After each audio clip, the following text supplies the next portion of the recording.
fish whole, the first thing to do is to remove the innards, throw them out, and wash out the stomach lining as fast as possible. So taking the head off, he starts off from the back of the fin, all the way to the spine. He needs a very sharp knife. Yes.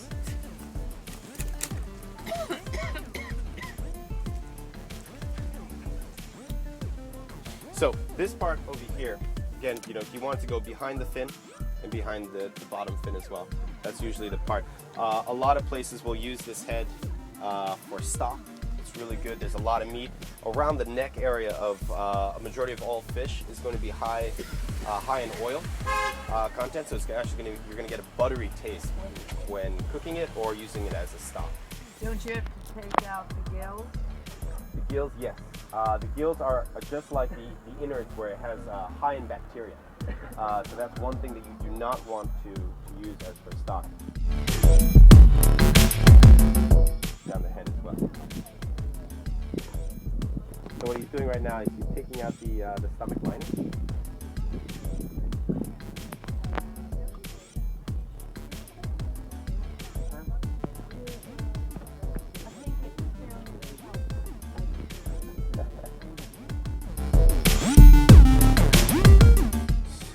So right now, this is called Sanmai Oroshi, which is a 3-piece cut, which he's going to end up with two fillets and 1 rack, which is the bone.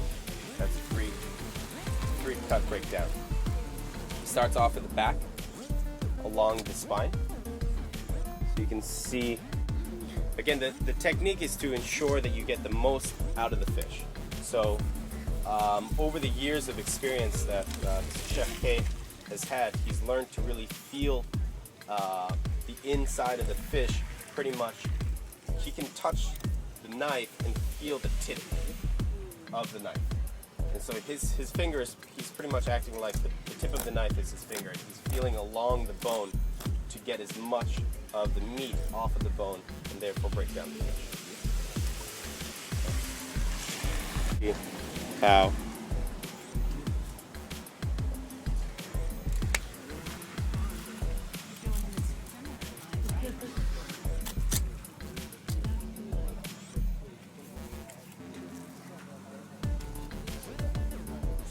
So again, the spine over here is kind of rounded.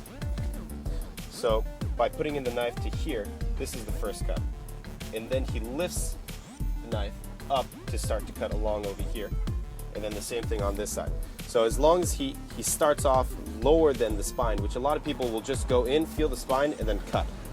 By doing that, you can see how much meat is left in between the rack and the spine, which is a lot of waste. At the end of the day, you're talking about maybe 5 or 10%, but over many different fish, it's just more waste and everything like that.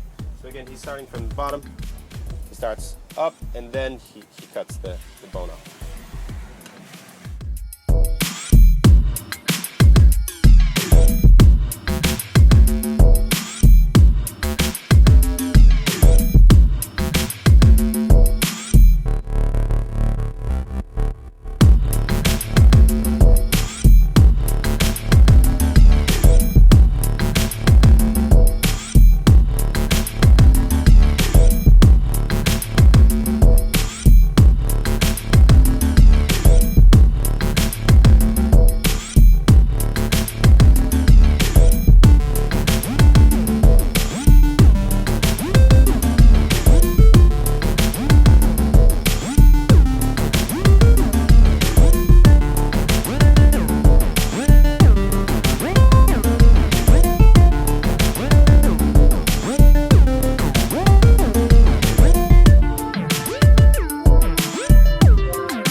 water.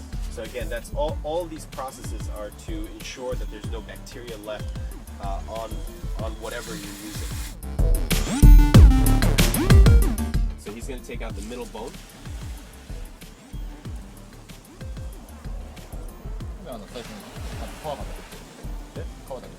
Yeah, so now that he's just left the skin, still the skin on, and then he goes for the skin.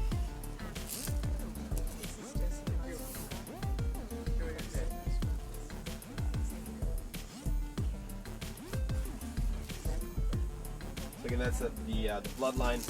Something like that you wouldn't want to use for a stock, because again, it's just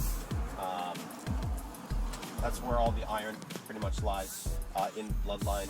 It gives off flavors to a lot of soups. I mean, some people like that. Yeah, so that's pretty much the only part that we really throw out.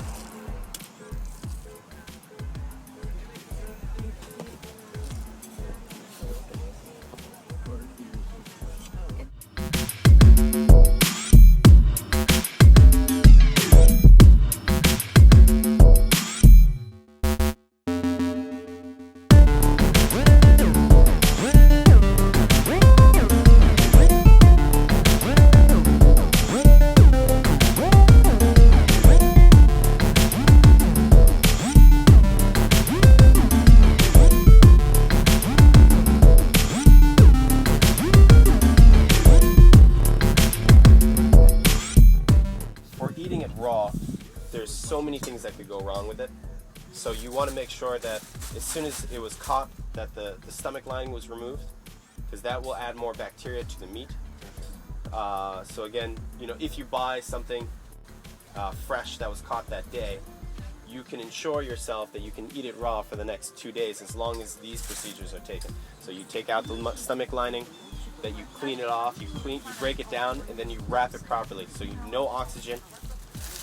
Usually what we do is we have specific towels, which we didn't bring today, which will cover the fish so it stays dry. Again, more moisture, more oxygen, the bigger the chance of bacteria growing. Sen will buy a whole 15-pound fish, and that's what we're left with. As much as possible, the fishermen and the fish purveyors that we work with understand that we will only accept the highest quality of fish.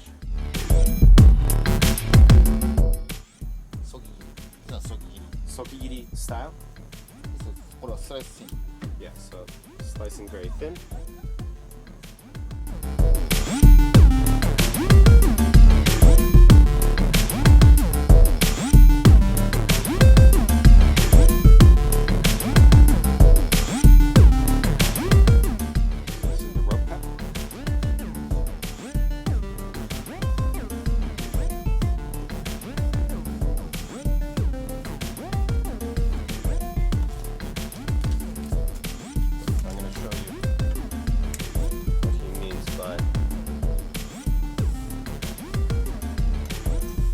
Rope cut.